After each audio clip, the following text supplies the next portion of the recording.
Paraguay un águila real que es único en la región.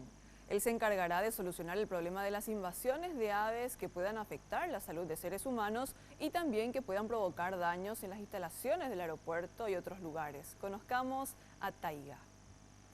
La cetrería es un método de control aviar en los aeropuertos del mundo, con el fin de evitar que aves ocasionen accidentes aéreos al ingresar en las turbinas del avión. En el aeropuerto Silvio Pettirossi, el encargado de esta misión es el veterinario Raúl Palacios, quien tras un gran esfuerzo consiguió traer a Paraguay a un águila real o águila dorada.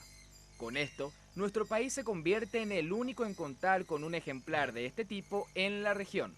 La primera y única águila real en Centro y Sudamérica, después de mucho esfuerzo, porque fue mucho esfuerzo, bastantes trámites, incluso me llegaron a decir que no se podía enviar en 3 ocasiones, luego yo haber pagado todo, pero se resolvieron las cosas, se resolvieron y acá está para trabajar en el aeropuerto, obviamente después de un tiempo de aclimatación. Taiga se encuentra en fase de aclimatación y entrenamiento para pronto poder proteger el espacio aéreo paraguayo. El ejemplar pesa unos 6 kilos y puede superar los 2 metros de extensión al desplegar sus alas. Se alimenta de aves más pequeñas y roedores.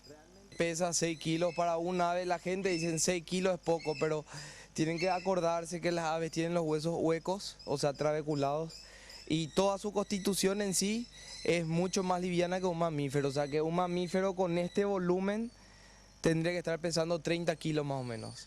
El primer paso después de obtener un ave rapaz es acostumbrarla al contacto humano.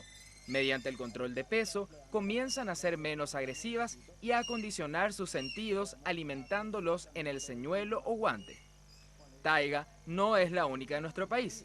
También aves de otras especies protegen los cielos silenciosamente, evitando que ocurran desastres aéreos.